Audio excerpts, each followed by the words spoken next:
Okay.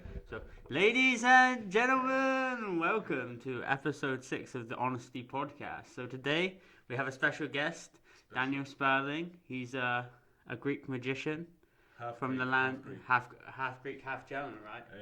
I have to represent both sides. Yeah, of course, man. Like for example, like you were just speaking to my roommate in, German a minute ago. So it must have been like, I love the fact that you can just switch languages like that. It's pretty fucking amazing. Yeah. Like for someone like me who just speaks English, it kind of it's very envious. I'm very envious, man. So anyway, man, like, so would you like to maybe like introduce yourself a little bit to our established audience members? Of course. So I'm Daniel. I'm 28 years old. Half Greek, half German. I grew up in Greece. Until I was 10, I grew up in Athens. Then I moved to an island in Kyklades called Tinos. It's next to Mykonos. It was super nice. Then when I was 17, I came in Germany to do like an apprenticeship in the hotel business. It's called Ausbildung in Germany. And it's like you go through every position of the hotel to learn basically how the hotel works. And then I moved after the 3 years. I was done, and I moved in Holland to study hotel management in Breda. Nice. It was quite nice. And then I chilled for a year. Then I came in Berlin, worked in a hotel. Was a bit stressful, as you know already. Now I work for an eBay company reselling MacBooks. So originally, like when you went to like university and you did your apprenticeship, your whole idea of like what you wanted in your life was based around hotel management, right? Yeah, exactly. So the people who are watching this don't know, but we had basically a fucking pre-podcast before this, without recording, where we spoke about your experiences in like hotel management and the kind of stress that is naturally incurred from there. And like, would you like to like maybe speak about that? Like what? So if I'm just, say for example, we didn't have that conversation, and I'm like a new person just walking into the room, like, what is that like to be a hotel manager, man? To be a hotel manager? I don't know that. To be honest, I have never been a hotel manager. I was like a coordinator, let's say, in the office, which is like a position under the assistant manager. Yeah, it was quite stressful, but the hotel was also super demanding. So, you can be also a manager or whatever in like a smaller hotel. Yeah. And of course, it's gonna be a bit more chilled, but in my experience, I've worked in like 3 hotels, where I did my apprenticeship. Then I did a practicum. I think this practicum in English is an apprenticeship. It's like only for 6 months, no? Apprenticeships mostly. I don't know. I think apprenticeships in England are like 3 years.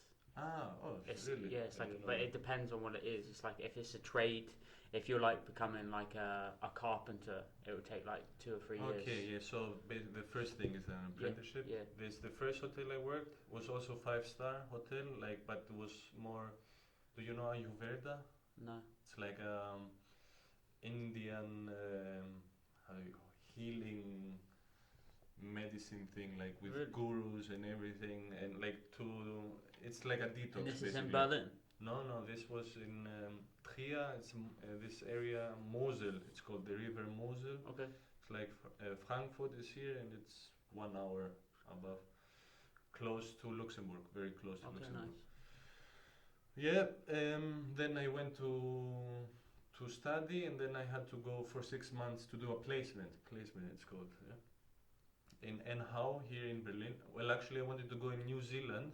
Oh fuck. But I sent my CV and everything, but I never got a reply because I think they had stopped working with the university. Okay. But they didn't know it. They were a bit also unorganized in that matter.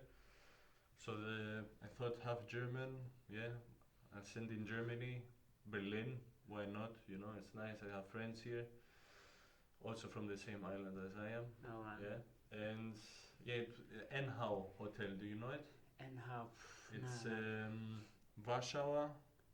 Warschauer Strasse in that area. Yeah, where the bridge is and everything. Man, I don't know. My geography of Berlin sucks. Actually. Not gonna lie. Well, anyways, it's like a 4-star hotel, like a music hotel, and there were a lot of celebrities also coming there, like mostly artists, musicians, and everything. It even had its own recording studio. And then now in Adlon, that's the 5-star hotel, like top level. It's like basically. Would you say that's basically like the most famous hotel Like in it's Germany, right? Yeah, it's one of the due to its history, obviously. Yeah, it's like very famous. If you speak to a German guy, Yeah. Adlon, they what? You know, I got also a lot of reactions. Let's say when I was out drinking beers, like with my friend. I don't know, some random people sat with us, and we started talking. They talked with my friend and this and the other. I was like a bit disinterested, let's say. And they asked him, where do you work, this, that, the other, blah, blah, blah. They were barely talking to me. And then they asked me, and where do you work? I said, in Adlon. Adlon? What? Really? Like, they all got like excited. Like, what the fuck, guys? Like, Yeah.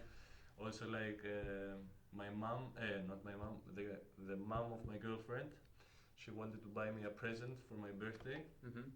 And she knew I was working in Adlon and everything, and you know you need to wear a business attire and everything.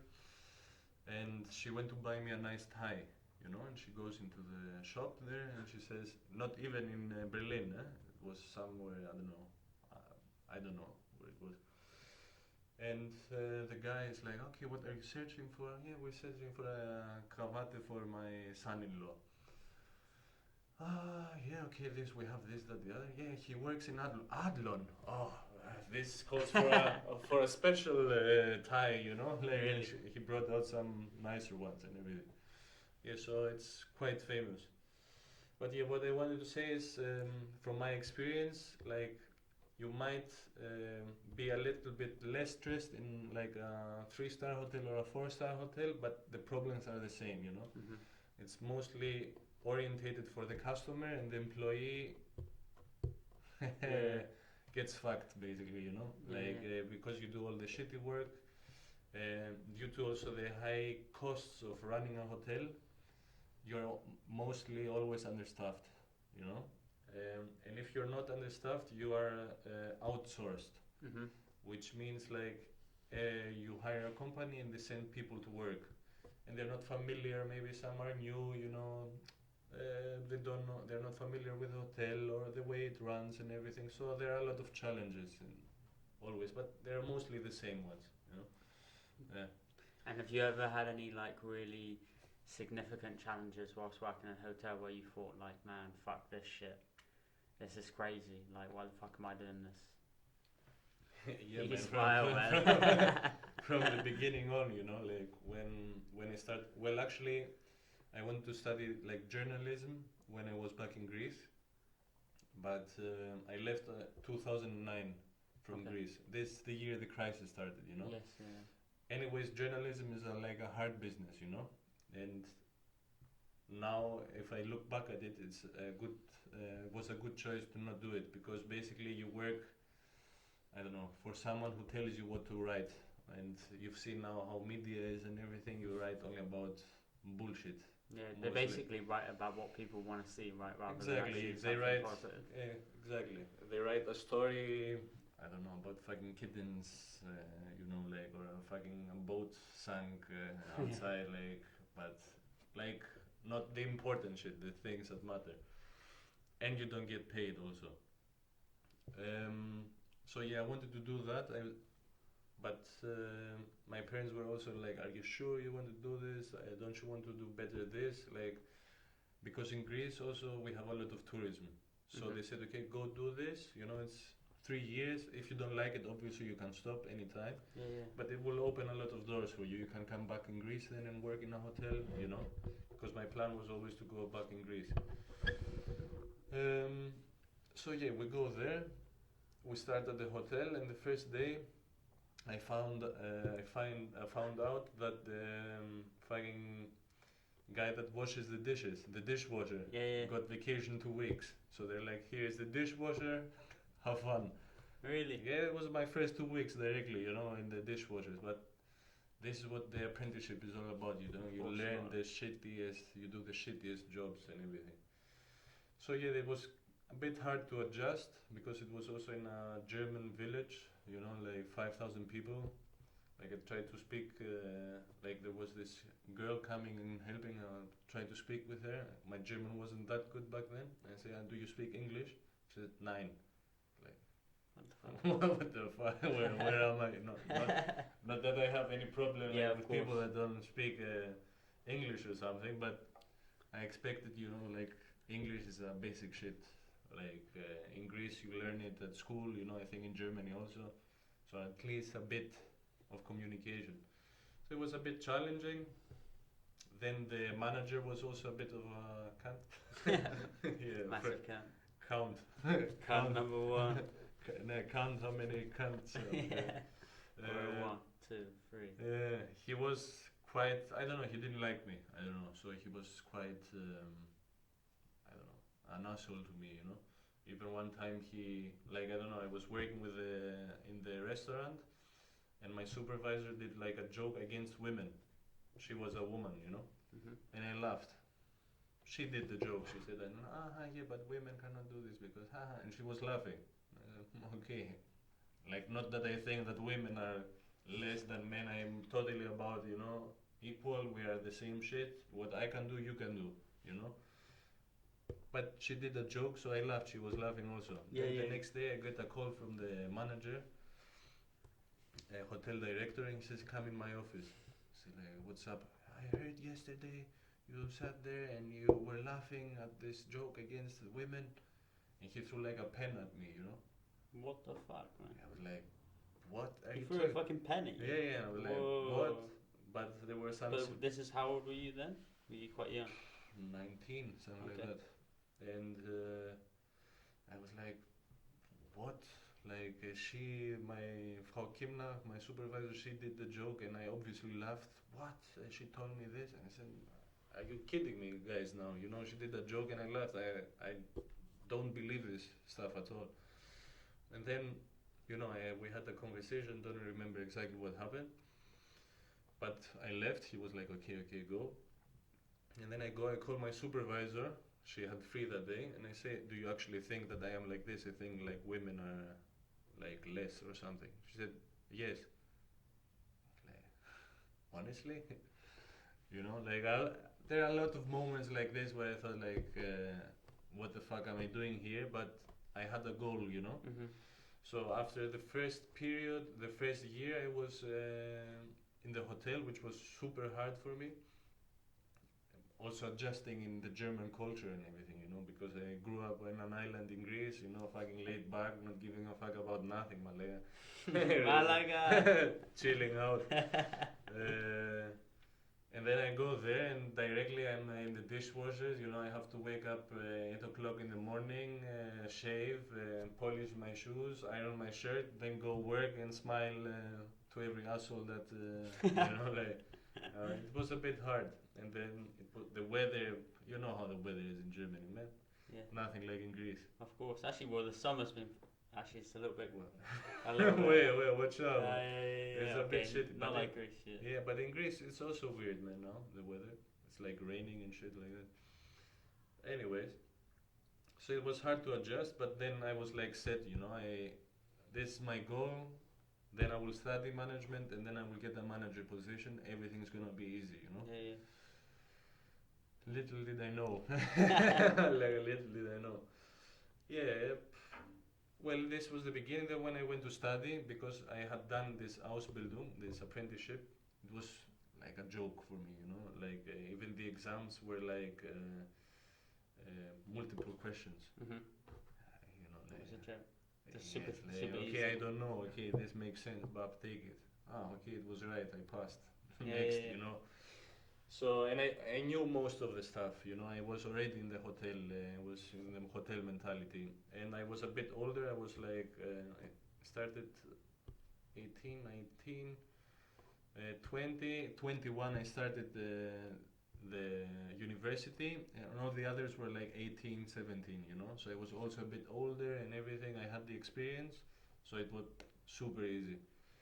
And then when I came in the hotel here, of course, I have to say it's like 5-star hotel, and whoever doesn't know about Adlon, it's like whoever is someone goes in Adlon. You know, when I was working in NHOW for the 6 month period, all the artists were coming, and I was like a bit, wow, I'm working in a good hotel, you know, like, oh shit. So what kind of artists? Singers mostly. I don't know, some from Greece, some from Germany.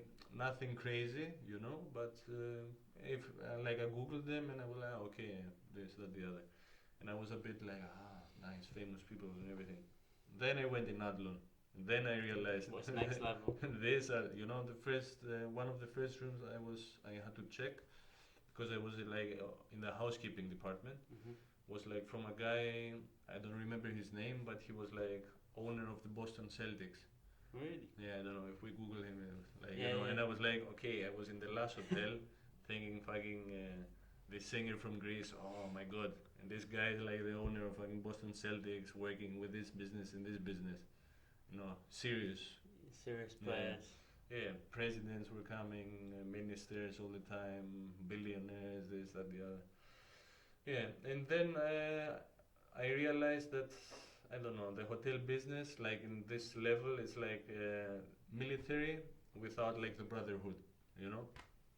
Because everybody is like self-orientated, looking to go on with their career, because it's basically a career, yeah, that you follow there. You start like, let's say if it was me and I would have stayed there, I did now housekeeping office coordinator.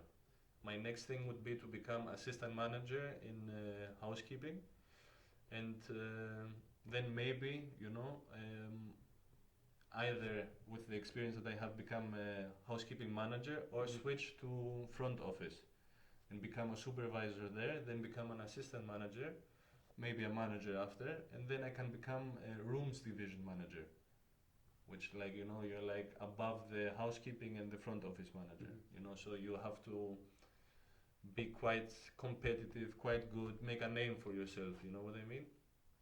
And yeah, in this type of atmosphere where there's so much stress and no room for, you know, you cannot make up an excuse, you know? You had to deliver, you didn't deliver, done, you know, next time don't do this, or do it, or you're gone, you know? Simple as that. Many people, you know, that the managers were annoyed with, they didn't renew their contracts. You know, I said, sorry, we don't like you, go. And there are always people coming and going, coming and going, coming and going. And everybody knows each other. So then I realized, okay, maybe this is not really for me, you know what I mean? Because you need to play a role. Was there like a specific moment that you knew, fuck this? Was there like a way in which, because like for me, just listening, it sounds very much like, you know, it's like stab you in the back kind of culture, you know, like everyone's out for themselves. Teamwork is not really a thing. It's all about individualism and career paths and stuff like that. Like fuck you, and it's like I remember when we were speaking earlier, and it was like you said something like people will, like, you know, do less work so they know that you have more work to do later, maybe the next day. And I guess like what happens is after a while it creates a negative environment, because, you know, if I'm say if it's me and you working at the hotel and I'm there like, okay, like I can finish at, you know, 9 p.m. today if I don't clean this room or something like this, but I know that tomorrow Daniel has to clean it if I don't, so I'm just going to let him do it. And I guess that's kind of spills over, right? And then like maybe you, the next day you work, you think, fuck man, that Matt cunt, he did that to me. This exactly what happened. Like every fucking day. Every day it was like this. And not only in our department, in every department. And it's a crazy thing, you know. Like I even they implemented I don't know how, time to talk together, like where the hotel manager with the human resources manager, they sit with 10 people from each department, and the 10 people addressed the most problems they have, you know. And we were sitting there, and he started like with the guy next to me, and then he went like clockwise. And every guy was saying, okay, I find it, the concierge, I find it that's a problem in the morning when we hand out the towels, blah blah blah. The people don't find it, the guests don't find it. Maybe we should put like a sign, you know. I was like, what the fuck are you talking about? You know, that's the least of our problems. You know what I mean? Like, what is this So they don't mentality? address the real concerns. Exactly. Then the next Maybe they're just afraid, right? Afraid of getting smashed by like upper management. I don't know, man. I don't know. Or they would maybe that, or maybe they're just trying to make a good impression, you know, to continue to get a good CV or something. And then my time comes, you know. He didn't even ask me. I don't know. He passed by me and said like this, that, the other. He started. Also, like he went clockwise, Yeah, looking at everyone, and then clockwise, he saw you and just went, yeah. really? And I was like, yeah, can I say also my part now? And he says, yeah, sorry, yeah, of course you can say. Yeah, and I said, okay, apart from all the obvious problems that we have in housekeeping, let's say we're missing laundry, this, that, the other people. This is in every hotel, you know. Also in the other hotels that I was working, we had the same problems. It is the usual thing. I said, what bothers me the most is that there is no, I don't know, unity as a team. I don't know, a front office tries, like, if they do a mistake, they try to blame it on us. If we do a mistake, we blame it on them. We attack each other all the time. Then concierge, this, that, the other. And there is no teamwork. Mm-hmm. And without teamwork, if housekeeping and let's say we're a football team or a basketball team, and one guy just wants to score all the time, you know, and he doesn't pass the ball, will the team win? Nope. Exactly. But he will get paid. Yes. You know, this This is their mentality. Exactly. I'm getting paid. I'm doing my thing. I don't give a fuck. So, and I said, no, this like it cannot go anymore like this. Yeah. And he said his answer was like 6 months before this happened. They brought like a motivational speaker, and he spoke with everybody about teamwork, motivational speech, something it was, yeah. There was nothing about teamwork. There was no mention about teamwork. The only thing he did was he made some people sing, then we sang all together. I was like, man, what the fuck? Man, that just seems so lazy to me. Like, it's like you bring some guy in to speak about motivation. It's like there's obviously more internal issues. You can't just like, it's like, for example, you know, that's almost comparable to when like, you know, like the dad's fucked up, and to make sure his kid's happy, he buys him like a fucking PlayStation. Yeah. But then after like 2-3 weeks, the kid's like, oh, my dad's still a fucking asshole. Yeah. You know, like, you're happy for a minute, Yeah, but exactly. it's a short-term strategy, right? Exactly. It doesn't. It's like not scratching the wound. I don't know how to say it, but yeah, the wound won't close. You know, you just like put a sticker on it or something. Yeah. Yeah, and his answer was, yeah, but we brought this motivational speaker last time, and he just changed the conversation. I was like, okay, man, Okay. and That's not a good sign. I was like, man, okay, if the hotel director gives me an answer like this, you know, when I'm speaking about some, like, okay, not that I was someone, you know, or that I am someone and he needs to pay attention to me, but if you give me a ridiculous answer like that, we brought a guy about motivation and teamwork, and he didn't even speak about teamwork while we were there. He spoke about how to approach a guest, you know. If he's far away, you see him and you think in yourself, I like you, and you do this, like if a guest approach, you know, and then you say, hello, Mr. This, and you need to know his name. And then he brought like shit like this, and I'm like, this is your answer about teamwork? Yeah. And yeah, at least we had a free dinner, yeah. So.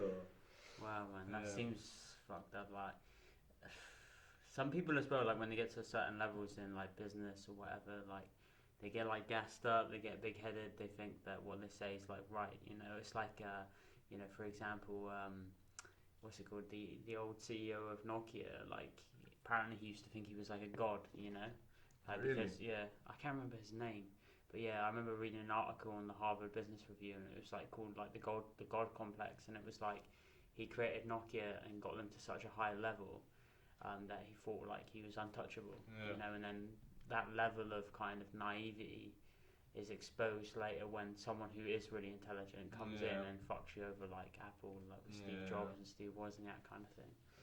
But it is, man, it's fucked up. Like, for me, it sounds like so stressful. It sounds like such a negative environment where like people are constantly looking to kind of put themselves first instead of others. Always. Even my colleagues, which I was working the closest with, you know. They were talking shit. I found out that they were talking shit to me about me behind my back to the manager, housekeeping manager. Really? You know, oh, you can't make it, and this or the other. Like the first month. When you had no idea. Yeah, I didn't know.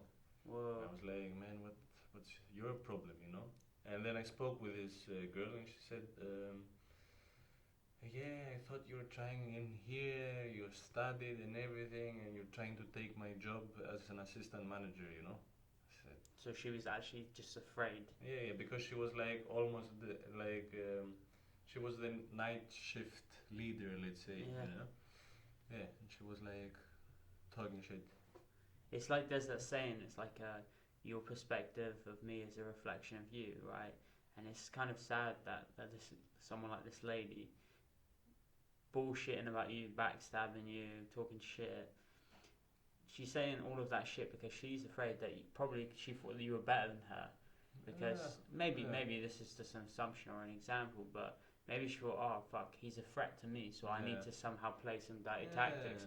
And I guess like if a couple of people start doing that and then they start getting like in a positive position, like in a better position because of it, then everyone's gonna like subconsciously see that and say, fuck, if I do that, I'm gonna get paid more money. I'm gonna get a better position. And I guess it comes from the top down. Like, so if you said the director didn't give a fuck about teamwork, it like kind of subconsciously says to every single employee in that meeting, we don't care about teamwork. We care about you greeting customers. Subconsciously. Yeah. So consciously, consciously. Yeah, I suppose so. Consciously and subconsciously, you're like on another level of okay, customer first, team second, always. And that's fucked up because I wonder if there are hotels where I don't know, because it's like it's such a human like business, right? It's like all about personal greetings, making people happy. It's not like tech in the sense that like you have to build something. It's all about the product. This is all about behavior and stuff. Like it's completely different, you know. It's kind of really fucking interesting. And there are so many like also cultures to take into consideration, so many different type of people, so many different type of experiences. Like only the hotel, like in this, were 500 people working, you know. And not most of them, but a lot of them were also foreigners. So you know, like you have to adjust with everything. If you say something, maybe it's a huge insult to this person or the way you behave or something, you know. So it's super difficult. It's super difficult, but I don't think it's like impossible, you know. I really don't think it's impossible because if everybody acted proper or tried at least to work proper, you know, then we wouldn't have this problem. It's like before when we spoke prior to starting the podcast, and you were telling me about that story where like one of the sheiks was like in the presidential suite and he wanted like a different bed. And then, for example, you had to like basically go and look for the bed. Do you want to try and explain the story again, then? Yeah, of course. Well, this sheikh came, and in the room there was he wanted a king size bed, and the mattress, but on the bed were two mattresses, not one king size mattress. And he insisted on having the king size mattress, So front office girl calls me. She said, you need to bring the king size mattress directly in this room. I said, it's only me, a girl, and another guy.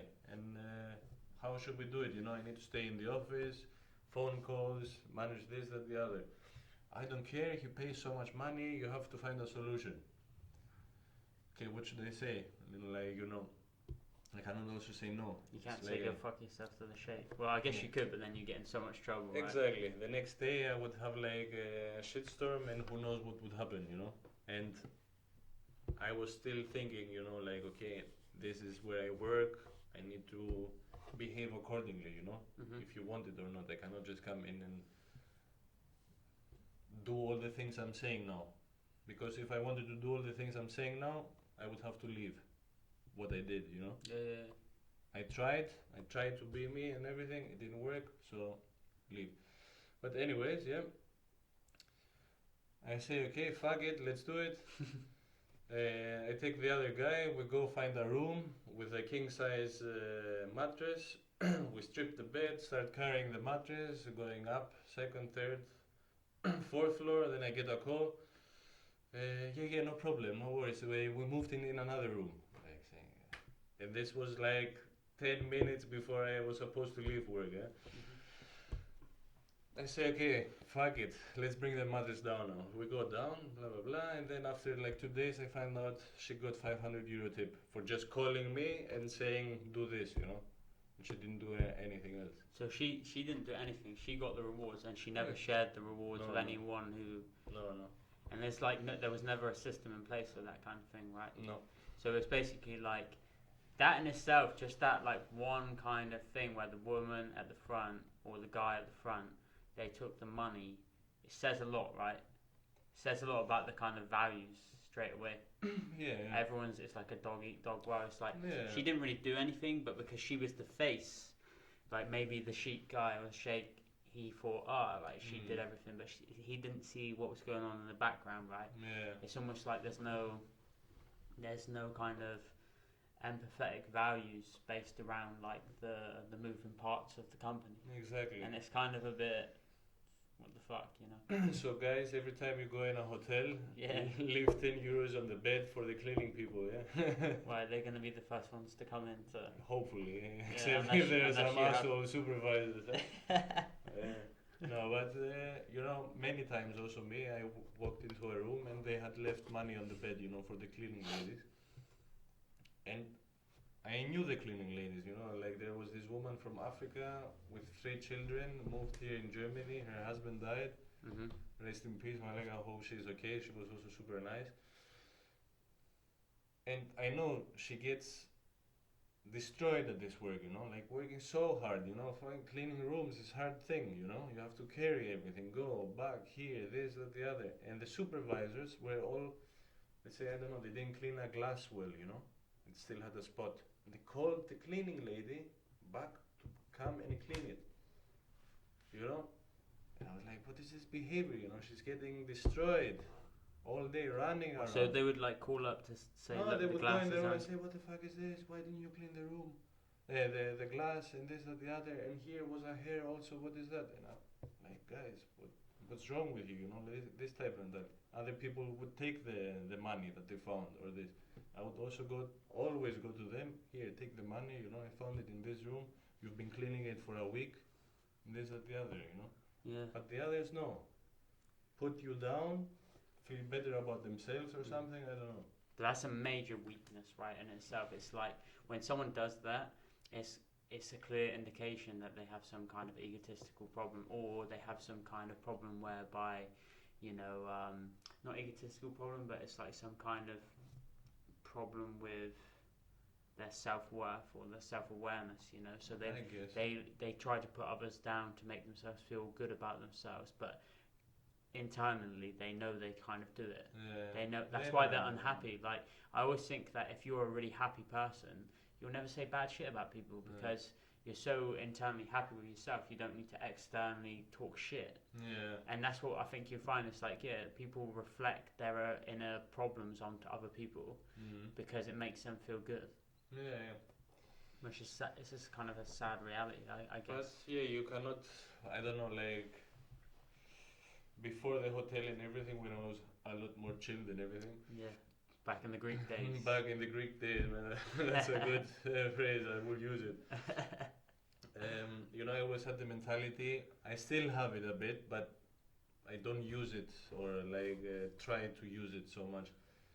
We're all brothers and sisters, you know. This is my mentality, and for someone to be like this, something has happened to him, Yeah. bad, you know. So who am I to judge him, you know, and say, he's an asshole, this, that, the other. Yeah. I should. You could argue that's equally as bad, right? Yeah, I don't know. Yeah. I don't know if it's equally that bad, you know, like, but I guess so. I guess, you know, like, it doesn't bring anything to go and badmouth someone, you know, like, he's an asshole, he does this. Whom does it benefit? Maybe you, at that moment, to feel also better again about yourself. Because gossip is basically this, yeah? Talking shit about the others to feel better about yourself. At least this is what I know from Greece, eh? Do you know what he did and this, that, the other? Oh my god, I would never do this, you know? Yeah. Oppa, you don't know if you were in this situation, you would have done even worse, you know what I mean? But like that's the thing. I think the thing is, it's like people judge, like we judge, I judge people. Obviously, like, it's one of those natural things. But it's like the more you think about it. Like I watched this podcast earlier today, and one of the guys in the podcast was saying like he tries not to judge anyone because he doesn't know fuck all about the person. And it was like one of the other guys was saying some shit like a lot of people don't even know themselves. So how is it possible that you have the audacity to even judge someone when you don't even know yourself? It's like if you go to a psychologist might be able to kind of like break down your behavior and these behavioral traits that you are not even aware of, right, that you do. So how is it fair that you judge other people if you're not even aware of what you're doing? It's that's a little bit like of a mindfuck to some degree, right? Because some people are so focused on making money or getting promoted at a hotel that they don't actually realize their own behavior, and then they are a hypocrite. I don't know if they about that they don't understand their own behavior. I think every person understands their own behavior, but at some point they, like, if you say a lie 100 times, it becomes reality. You know what I mean? So that's true. I think deep down they know it, you know, and this is what I was always thinking also when I was younger and everything, telling to everybody. When I was a lot more chilled, I was able to do this also by myself. Now lately, I don't know, I don't have the time, or Berlin is a bit too stressy and everything. But I always thought, okay, what is my problem? You know, what bothered me today? Like I went in the hotel where I did my apprenticeship. Okay, she talked bad to me. Why did she talk back to me? How did this make me feel? You know, like a psychologist, I broke down what I felt, and then like I asked myself, but you have to answer honestly, yeah? You have to be honest. If you're not honest to yourself, which we don't do a lot of the time, you know, like especially nowadays, you know, like you say something to yourself just to feel okay, even though you know, okay, that's not really the truth, but I'm okay with it, you know. So you break it down. You ask, okay, why did I feel bad about it? Yeah, I don't know. I was in front of people, and she was talking shit to me. That made me feel like less. So I think I'm worth less, you know, let's say, you know. I say, no, wait a minute, I don't give a fuck about her, you know, let's say. Why is this like she shouting me and making me look bad in front of others? Is it actually true? Or is it just in my head? No, it's just in my head. So, you know, okay, so what do I do? How do I react next time, you know? Like, you find a solution and everything. And this, like, I think the approach you should have also with the people that act like this, you know, like this guy that, I don't know, is lazy, this, that, the other, or is an asshole to other people. You don't go to him and shout also. You go to him and say, why you feel like? Why are you doing this, you know? Why not try to do this? You know, why? Almost like you're like the positive light to them. Not positive light to them, but I never thought that, I don't know, like if you have a problem and the other person comes and just shouts at you and makes you feel bad, the problem will never get solved, you know? Yeah, that's true. Never. So what's the point, you know? Okay, I can feel better. I felt better. I put him in his position, I put him in his spot, you know, fuck off, now he knows I'm the boss. Yeah. So you like approach the problem like you're a detective kind of thing. It's like, say for example, you try to understand the person, then instead of shouting at them and like being irrational. Exactly. You approach it with an irrational. Well, I try to a degree, yeah. It Yeah. doesn't work always, but this what I was doing in the hotel, you know. The cleaning ladies were coming and they were saying, "Oh, again, so many fucking rooms. Why did you give me so many rooms and this, that, the other?" And I was like, you know what? Okay, I understand you. I know you're not lazy or anything. You know. Okay, I will give you a bit less, some less rooms, or okay, that's not a good example. Or there was like this cleaning lady, and she was I don't know, a bit weird and everything, and everybody was hitting on her, talking shit. And I was like, okay, classic behavior. First of all, whoever was new, he got bullied, like in a sense, in the hotel. I went to her and said, okay, how is it going? Are you okay? You know, in the other room, you didn't clean this, that, and the other. And she was ready to go and clean them. And I said, no, I took care of it. Don't worry, but just take watch out here, yeah. Don't do the same thing, you know. Like easy, you know. I understand you, Phil. You come from Poland every morning. She was coming 2 hours with the train to work at 7 o'clock to clean 12 rooms, running like crazy, being shouted at. What's happening? And I put even more work on you. You know, I make you work. No, Refile, I understand you. I understand. Okay, maybe you're a bit different than the others, and you don't.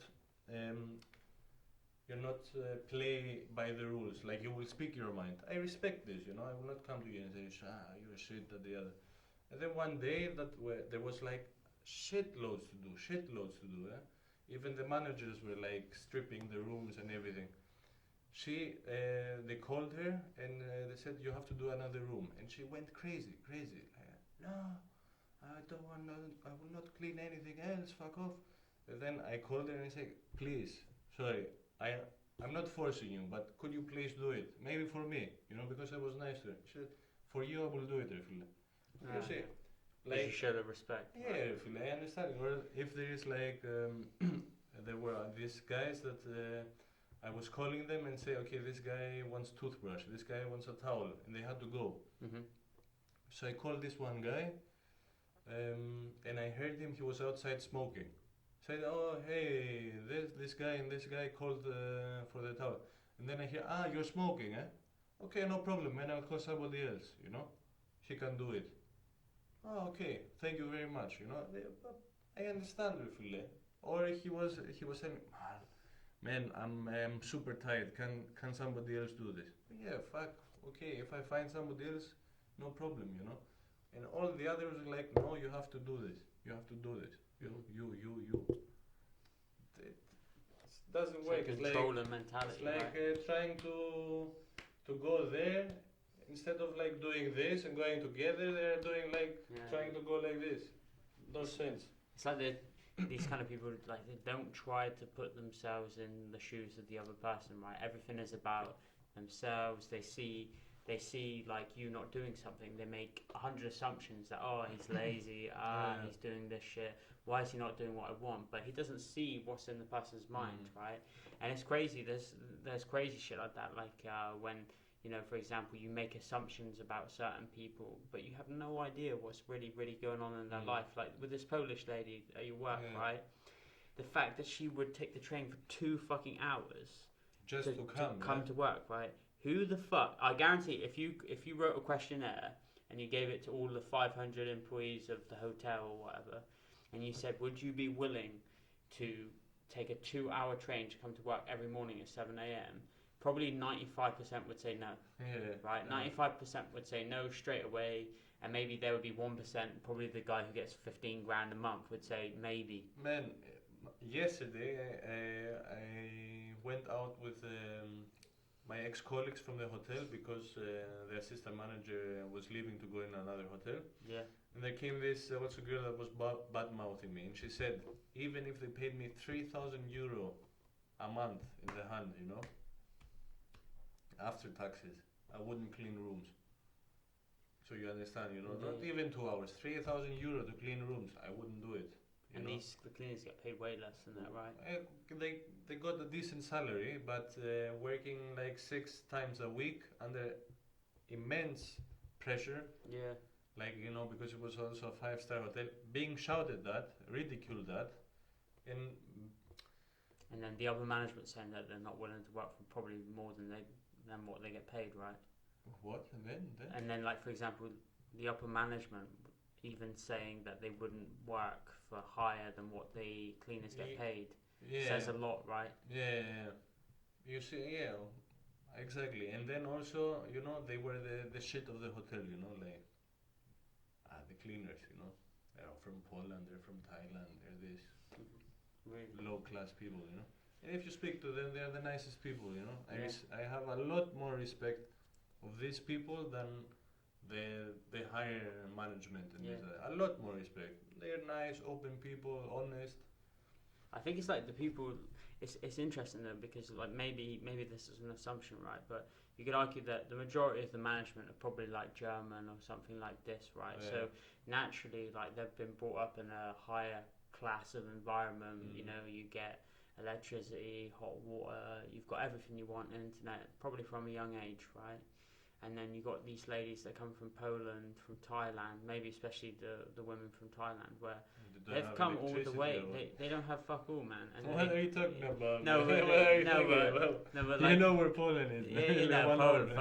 Poland. But the women from Thailand, right, for example, I imagine that they probably came from like a poorer area than like Berlin, for example, like in terms of this. Like how built up the city is. I mean, I know that Thailand's built up now, for example, but maybe back then. And then the infrastructure wasn't as good. Yeah. They come all the way here. They probably didn't speak German. They learnt German. Then they became good enough to get a job as a cleaner. And then they get fucking smashed by some fucking German cunts that like basically brutalize them. And then like the idea is that they're at the bottom of the totem pole, so we can treat them like shit. And it's just fucked up, really, because actually those people. It's like if you think of life as a game of poker, right? Everyone's dealt the two cards at the start, right? And you have no choice of the cards you're dealt. So you could be dealt a double ace. Yeah. Well done, like your German Greek guy, right? I could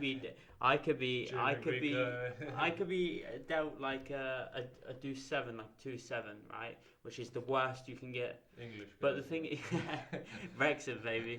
Yeah, so it's like, get a deuce 7, right? But I can bluff my way to beat you, right? Yeah. But and then if you think of this like example as a metaphor, it's like my bluffing would be me working harder than you to get past you. But also we start at a different level. So if I start at like level 0, you're already at level 20. And so for me to get to level 20, it will be really hard. But when I get to level 20, maybe you're already at level 30. Exactly. But like the growth rate is twice as fast as what you've done, even though we're at different positions. I think that's the thing that people don't look at. They don't say. They look at the end goal. They don't look at the journey, right? And they don't say, "Look, this person's come from here," because that's hard. It's harder to do that. It's much easier to say, "Oh, she's a fucking cleaner fucker." You know, she can clean my fucking ass. It's something though that I don't understand about the hotel business also, especially because most of the people have done this 3-year apprenticeship, Yeah. And there you are the shit of the shit, you know what I mean? You do the worst jobs. Yeah. You know, you're treated also. Apprenticeships are basically taking advantage of cheap labor, you know what I mean? Yeah. Calling it an education. Yeah. You know? Because you get paid only €450 a month. How the fuck are you supposed to live like this, you know? With 450, you know? What, Berlin? No, now it's €800, but at the time I was being, it was 450. It's fucking horrendous. Yeah, and you work like everybody else, you know? And then most of the people that are managers now have done this Ausbildung, and they've been treated themselves like shit, you know? But yet, when they become a manager, they do exactly the same things, you know? I don't understand it, you know? It's like an initiation. It's almost like they have to go through like this period of getting smashed, and then, but when I say initiation, it's almost like that rule is upheld. So it's like, I went through the 6 month smashing, so now I want you to, right? And I don't like that mentality because it's like nothing changes. It's like, why do that shit? Because no one ever learns. It's like, man, when I was young, I never worked in the hotel industry, but when I got my first job was like a paper boy, you know, like standard kind of thing. But my second job, I worked in a pub as like a kitchen porter, like so cleaning dishes, like a dishwasher, right? And I used to get paid like £5 an hour, which was like actually not bad in England for this period of time. For this must have been what, 2007. I was getting paid like £5 an hour or something like that. And I always remember like the waitresses and the waiters and stuff. They used to come up to the kitchen because the kitchen was upstairs, and they used to bring all of the fucking like plates and dirty food and shit like this. And a lot of them would like not bother trying to help me, you know. So for example, what they would do, they'd just dump the plates on the side, and they would never scrape any of the food off. Right? They could have just got the plates and just gone like that. That it makes it way more efficient for me. I know. But so it's like you had the same thing, right? And it's like these little things, they don't give a fuck. So when I became the waiter and there was a new kitchen porter, right, I made sure I cleaned it because I was like, I remember how fucking irritating that was for me. But then you get the other people that haven't been through that experience, right? They don't have that knowledge. So then they just make an assumption that, oh, you know, fuck, why the fuck would I want to get my hands dirty doing that shit when it takes you a second and a half to clean it? Yeah. It is also a matter of like experience, education, and everything, obviously. But still, you know, like the people, you know, in the hotel business, they have been through this. They know exactly how it is, you know, and they still treat them like shit. Yeah, man, that's a little bit strange. When I had like an apprentice like working in the office with me, I was like, man, chill the fuck out. You know, you want to go smoke, go smoke. I don't even care. Yeah. Go, you know, you don't even have to ask me. Because I knew how it was. No, and he's gonna sit next to me. I will show you, pay attention when I'm showing you, you know, because it's for your own benefit. Yeah. I don't want you to get stressed. But the rest, do whatever the fuck you want, man. I don't give a fuck, honestly. I know what you want is like to have a chill time and go home on time. Yeah. That's the two things you care about. Okay, maybe some want to learn and everything.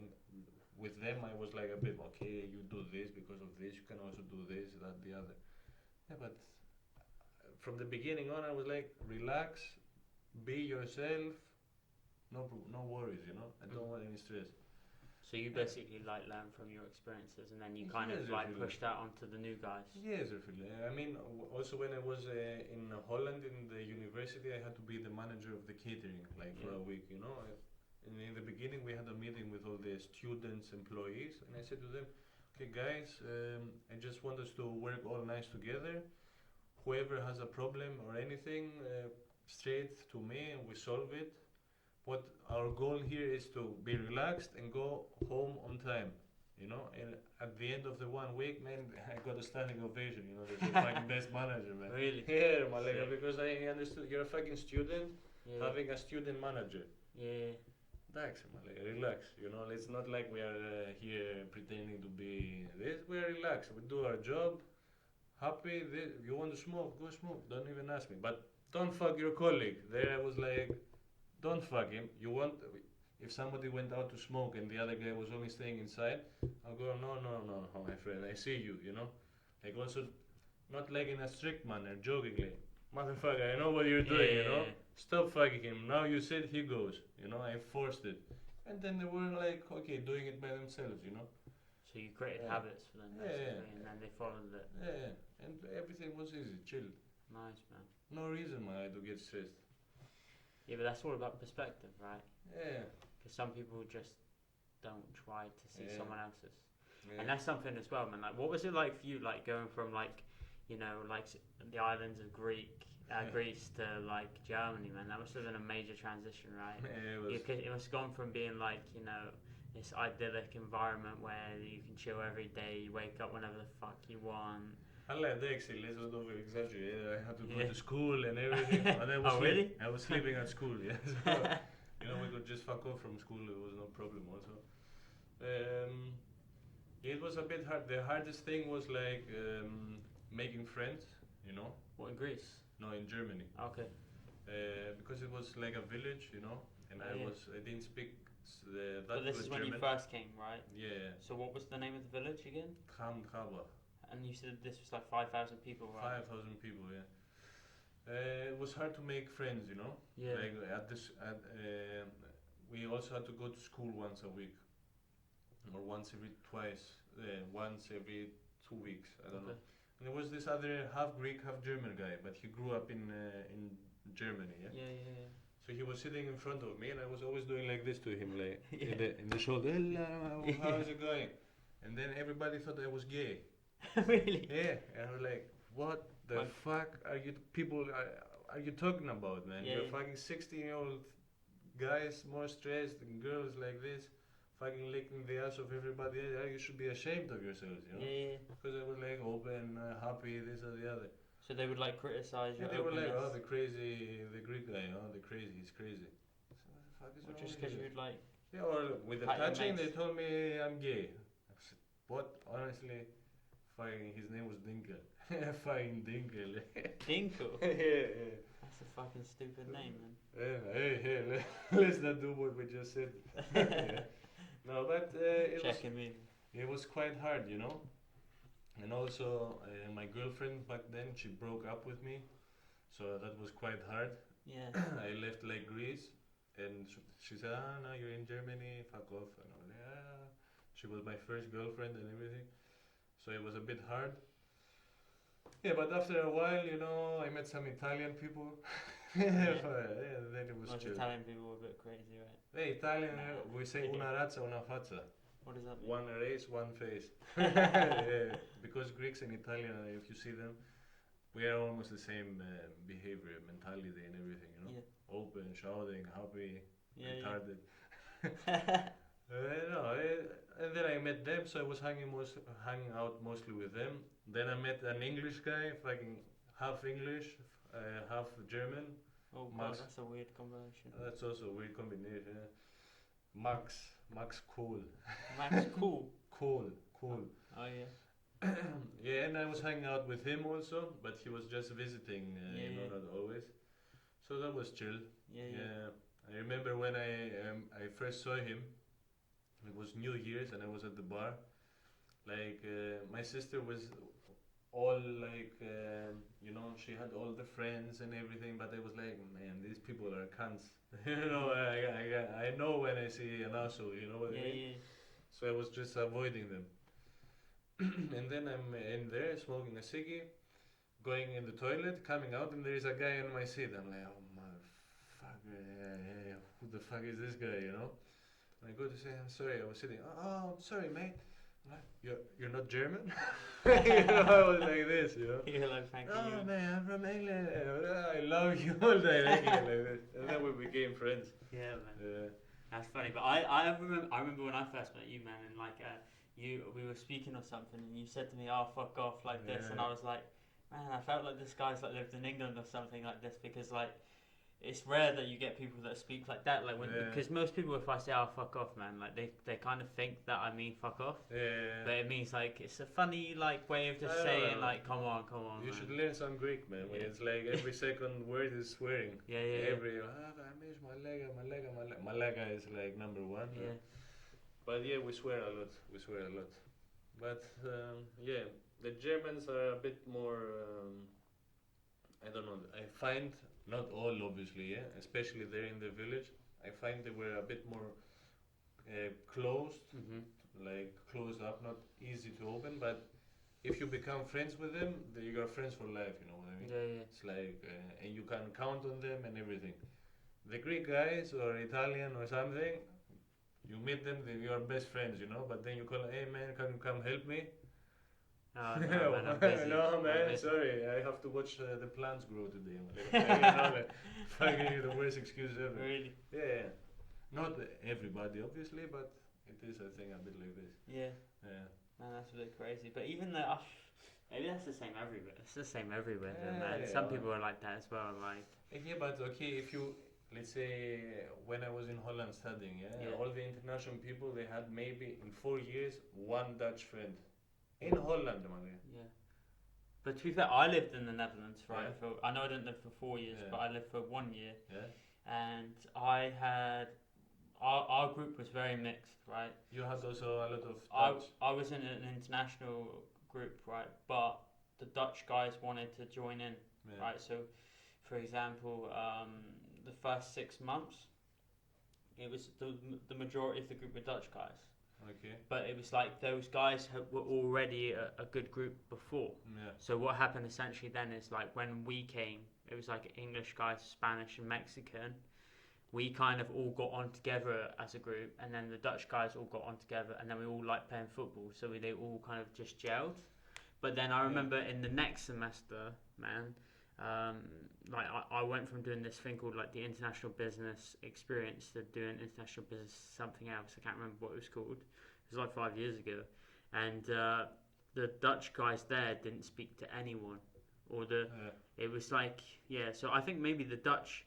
I always thought the Dutch were like halfway between being German and British. Yeah. Like, I think culturally they're quite similar. Like all my mates who are Dutch, I always thought like humour-wise that it's very similar, like ripping the fuck out of each other, having good banter and stuff like that. But also maybe they don't take it as far as like the British people in school. Like when I was in school, people used to slay the fuck out of each other, you know, like, and that was just kind of the way it was. But yeah, they're a little bit more German in that sense. Yeah, I know, but what I wanted to say with that is because you said before it's everywhere like this, you know. Yeah. Okay. With how many of them, of the Dutch people, do you still speak with? You know, not so many. I'm sure, huh? Or I would say two. And But it's not all the time. I speak with the foreigners, more so, like the Italians and the Mexican. Man, Kala, I speak also. I had also a small group, but what I found weird is like all the international people, they had maybe 1 or 2 Dutch friends, you know, in 4 years living there. Yeah, it's kind of bad. 4 years in Holland. And you have like maybe 2 friends Dutch that you can say, okay, I like him, you know. Not friends like, okay, let's go drink a beer. Like friend, you know what I mean? Go in Greece, Malaga, for years. You think you're gonna have only 2 Greek friends? Like party crazy. That's culture, isn't it? Exactly. It's like the same as I would say. It's maybe the same. It's like going to England, man. If you live in England for 4 years, you can have a lot of English mates for sure. But I think our cultures are built around, like in England, for example, we've got like pub culture, right? So it's like, yo, let's go out to a pub, let's have a drink. That's like the culture is built around that. Maybe in Greece it's like bars and stuff like this, going out. You go to the beach, you have beautiful environments. I don't know, man. What's it like? Come, I see you, we're friends, easy, man. Next time we talk, okay, let's go drink a beer, easy. If you don't want, I don't want, I go with the next one. Okay, you know, like this. I will come to talk to you. But okay, I don't know. But I think, like, for example, we have this weird thing in England where, like, I would say that, like, a lot of people are like actors. You know what I mean? Like I remember, for example, when I was younger, not really I don't know really if I want to say it like that, but people try to create an image of like kind of superiority. That is sometimes everywhere. That is everywhere. Yeah. Everybody. Maybe you're right. To be fair, like everybody's trying to, especially also here in Berlin, like. But I think what's funny about Berlin, I spoke about this with one of my friends the other day, and it was like, the fact that everyone here tries to be different makes them the same. It's like one of my friends came the other week. This girl, like I'm speaking to again and stuff like this, right? Super lovely girl as well. Just to add, you know, just in case she sees it and has a good. I'm joking, but what happened is she dresses very formally, right? Okay. Very formally. So naturally, you think. If you were to go to Paris, no one would look at you, right? But if you wear the same like kind of attire in Berlin, people look at you and think, why are you wearing that, right? And I remember like when she came and we went out to this bar, and I remember walking down the street and like I was wearing like fucking skateboarder clothes, man. I looked like shit. Like if I wore that shit in England, probably get beaten up, you know? No, I wouldn't, you know what I mean? But people would be like, what the fuck are you wearing, man? What the fuck are you doing? But in Berlin, it's like, no one gives a fuck. So she's wearing what would be considered as normal clothing in England and France, right? But people are looking at her like it's kind of like abnormal, or like they're like, why is she wearing that formal stuff? Like, does she think that she's better than me, or some shit? Like I'm making assumptions there, but the idea is that people have gone so far to the left, right, that they're actually to the right. And it's like what's happened is their views are like, we want to be different, but now they're judging people exactly the same way they were judged. So it's actually really fucked up. So that's one of the weird things about Berlin, I would say, that it's like they've gone so one way that they're actually gone the other way. It's a little bit. Do you kind of experience that as well? It is, I think, a bit like this, you know. But it depends also which part of Berlin you go. Yeah. If you go in Kreuzberg, it's like you dress formally, then obviously everybody's gonna be, how the fuck are you looking like this? Yesterday I told you, I went to this meeting with the people and everything, and they told me I was dressed like a gangster. Well, just because you're wearing normal clothes. I was wearing this shit, man. How do you look like a gangster? That doesn't even make sense, this is right? how gangsters look like. Fuck yeah. What the fuck, man? Maybe they watched too many episodes of The Sopranos. I don't know, but this, you know, depends where you will go. Like. But Yeah. I understand what you mean. It's definitely like this. They're trying too hard and they forget where they started. You know what I mean? You forget your fucking journey, man. It's fucked up, actually. Which is a little bit weird for me, man. But one of the other things I was going to ask you, man, is like what's interesting is that me and you met when we started doing Brazilian Jiu-Jitsu, right? So we're going to talk a little bit about this, man. So one of the reasons, like maybe I'll say why I started doing Jiu-Jitsu, and then I'll ask you kind of thing. Like the reason why I wanted to do Jiu-Jitsu is like I did Japanese Jiu-Jitsu before in England for a few months because I was like really interested in like just martial arts in general. Like I thought it'd be really interesting to try that because like one of my cousin Joe, he used to do judo for the Great Britain team. His girlfriend's in the Great Britain team in the minute, like trying to, get into the Olympic Games in Japan, I think. For the next, nice. It's really high level shit. And I just thought, man, there's people like in my family that have done like really nice kind of martial arts elements and stuff like that, and I just thought I was never into it, I thought I don't give a fuck about that, and then I thought I'll try jiu-jitsu, and then I tried it and I was like, man, this is really fun, like it's kind of hard but really fun. And then like when I came to Berlin, I remember thinking, oh my god, there's a Gracie jiu-jitsu gym in Berlin, like these are the fucking guys that made jiu-jitsu, like Brazilian jiu-jitsu, and I thought I've got to go there, man. I've just got to, because like even though I'm afraid to go, because I was like, man, I'm going to go there, going to get my ass fucking whooped, right? Which you do get your fucking ass whooped. Like, and the first day I went, I remember, well, it wasn't the first day, it was like the fifth time I went. I sparred with this one guy that fucking wrecked me. And I remember, man, he fucking kneed me in the arm. My whole arm was black.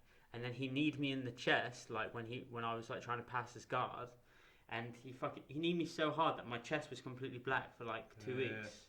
But like for me, the reason why I like wanted to get into jiu-jitsu is just because for me it's like a physical game of chess. I was like, this is so fucking interesting, and it's not like about just raw power. It's about like technique, right? Because you can get fucking smashed by some girl who's like 15 kilos like lower than you. I just remember like, for example, when we did that training session, and like the black belt instructor lady, she maybe weighs about 50 kilos.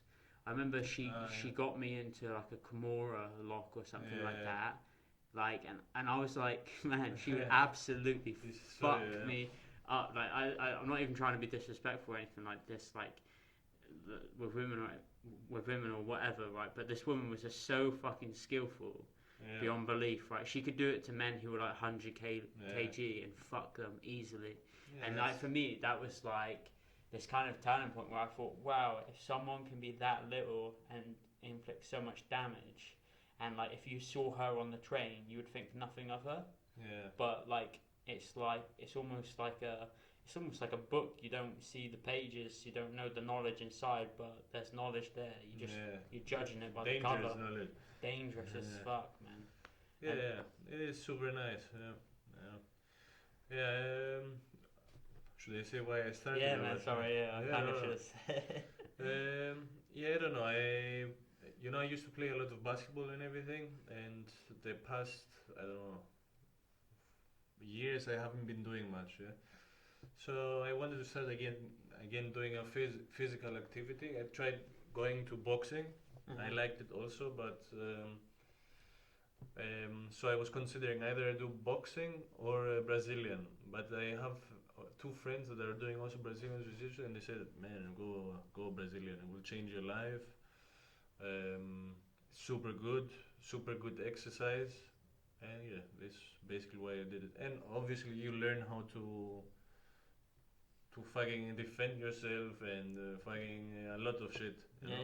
And also the mentality is something like I never had by myself, which it was like, you know, I was always like from basketball, the team player, you know. Now you have to depend on yourself only and make the first move, you know, like don't be passive. Yeah. Be aggressive, you know, like it's a fight, you know. Yeah. So that's what we were kind of talking about before, right? Like it's like sometimes when I do sparring with some people, or I've done it in the past, and you like pass the person's guard or something, like jam their elbows into their inner thigh and stuff, and then you kind of just like, I'm at a stage because I'm obviously still a major beginner, but it's like you pass guard, get into side control, you mount them or something, and then it's like, now what? You know, it's like sometimes it's like you feel like you can do certain things, and then you don't know where to go, so then you kind of naturally think, what am I supposed to do now? You know? No, I have this also all the time, man. Like I'm going like this, that, the other. I throw him over, and then I'm like, freeze. I look at now what do I do? And you know, we're there, and say, okay, fuck it, just grab me, man, and let's go again. Yeah, man. But this is how you learn, huh? I think that's the thing. That's the beauty of the fact that when me and you started around the same kind of time, right? It's like we can help each other. So like then what we do is we kind of like use each other as kind of like a guide of like, okay, like let's see how we can improve. We trial it on each other, then we go and fight someone else, and then you get your ass whooped or you submit someone or something like that. And then it's like, okay, like I fucked up this, I fucked up that. Then we practice on each other the next time. I think we got a kind of nice system in that regard, you know what I mean? Super nice, yeah. It's good to have somebody to train with.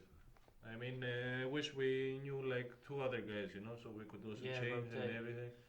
But I mean, first we need to go, you know, learn a bit, because we don't know shit, man. We get like fucking strangled from. Yeah, man, I've been strangled so many times when I like come into work the next day and my neck's fucking hurting or whatever, because some guy got me into some fucking choke, and like then Demetrius like got me into a triangle because I went to do the thing. I put one arm in before instead of both arms at the same time, and then he fucking triangle choked me. One time he was also showing me something, like, and then all of a sudden he puts like his hand like in my leg, and I'm like, man, like I like it and everything, but chill the fuck out, you know, like you're showing me stuff. But on the other hand, this how it's gonna be. But you it's true, and that's how you learn quick. It's like, for example, like Philippe, who's like the black belt, he's the guy who runs the place, right?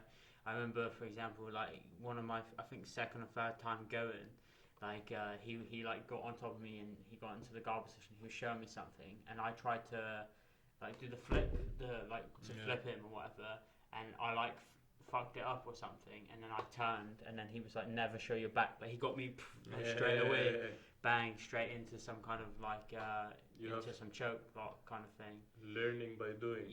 And it's the same with when Demetrius said that and he got me in a triangle. Like sometimes the only way you learn is by the experience of getting fucked over big time. Exactly. And also I remember this one guy, he got me into, I'm just kind of spilling all the times when I've been fucked up actually, but this guy one time we were sparring. Edit this. We fucked this guy. Fuck this guy up. No man, I get fucked up all the time at the minute anyway, but like this guy, I remember, we were like sparring, he's trying to grab my hands, and I'm like thinking, okay, I don't know how to fight this guy.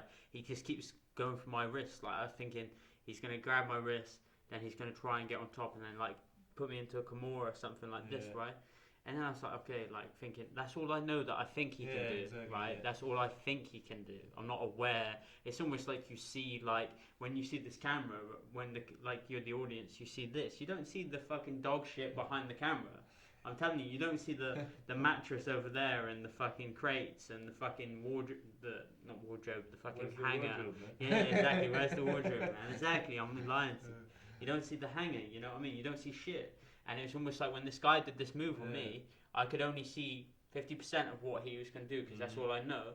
And then he didn't do that. He like dummied me here and then fucking flipped me and then got me into some crazy lock. Yeah, and I was like tapping him before because I was like almost disorientated. Yeah. He like flipped me on my head, man, and I was like, I'm probably gonna break my neck if I don't tap, you know? This what Felipe said, the trainer also. He said like you fake an attack, Yeah, so he opens up over there and you attack the other thing that opens up. It's like misleading, misdirecting, like you said, a bit like chess, you know? yeah. That's But, what I really yeah. like about it. Unless someone who's like a blue belt does that to you and you just started, then it's not so fun. Yeah, that's not And it bad. happens, right? Yeah, I don't know. I mean, in the end, it is what it is. You know what I mean? I mean, I don't think like the first time you roll, because a roll is like spar. I don't know. You should have at least Felipe should tell you, okay, or the coach wherever you go, try to do this and this and this. You know? Yep.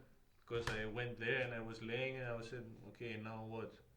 I learned this at the training, I will try to do this, but the guy like moved completely different that has nothing to do with it, so I was just overwhelmed, you know. Yeah, man. So The guy I first sparred with, right? He said, "What do you want to do?" And I said, "Man, this is my first time sparring." He said, "Do you just want to try and survive?" That's what he said to me, and I was like, "Okay." So he basically just used me as if I was like a guy on the street that was attacking him, who doesn't know shit about jiu-jitsu, but can like kind of try to defend himself, and that was it. But like maybe sometimes that is the way to do it.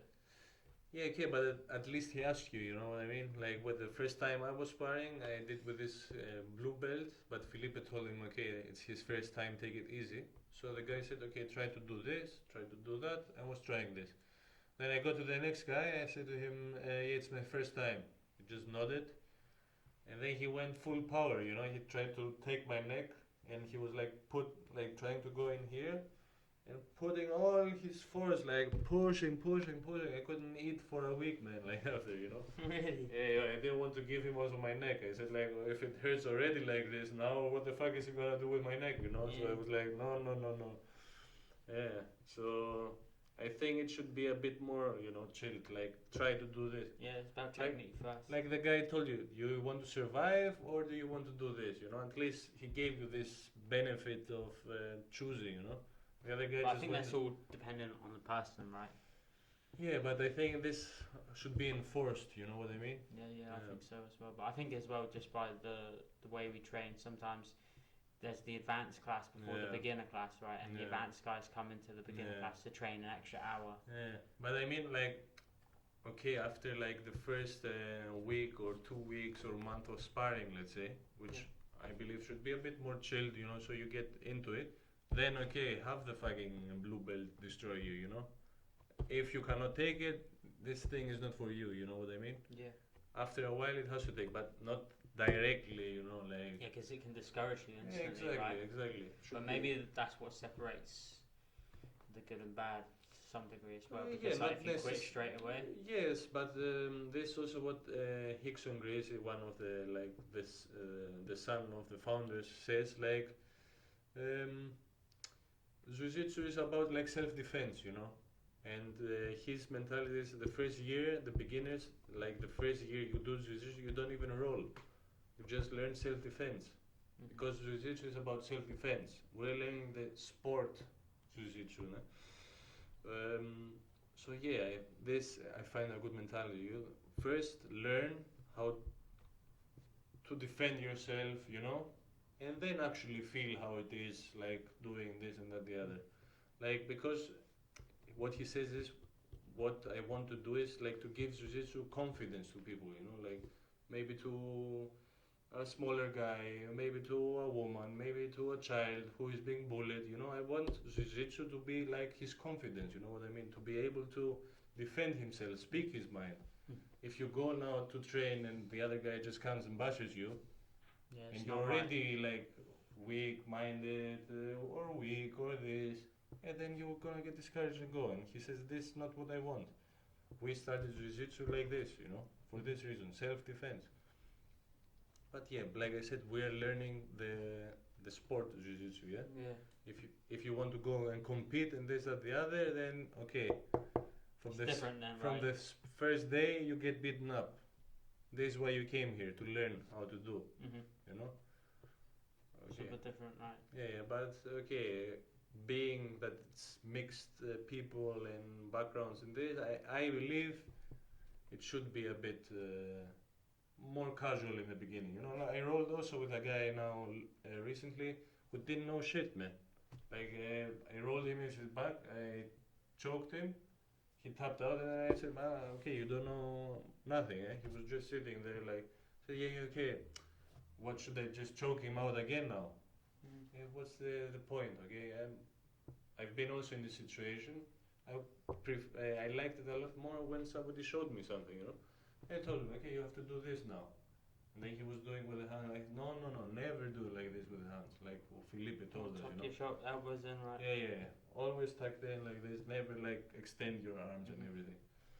I said, no, never do this, because then, you know, and then I grabbed his arm. I said, then I can do this, you know.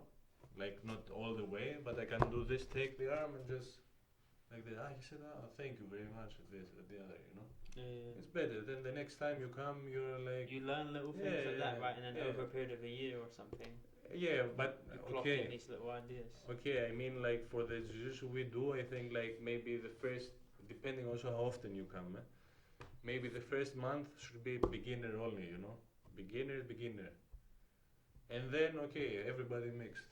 Mm-hmm. But yeah, okay, just like also for their business side of you, you know what I mean? Like if you think them as a business, and you want to attract clientele, you Yeah, don't want of to scare course. them away, you know what I mean? Mm. Yeah. This is also another point of Hickson Gracie, who says, I want to make it attractive to everybody. It's good for business, it's good for the people, it's good for everybody. So why do we need to be so aggressive and everything? If you go to a hardcore gym, okay, like it. Yeah, man, makes sense. Yeah. Alright, bro, I think we're ready to roll, right? Okay. Kind of wouldn't mind going to a bar to have a beer, right? Oh, man, no. Alright, bro, appreciate it, Yeah, man. I hope it was good, man. Yeah, man, it was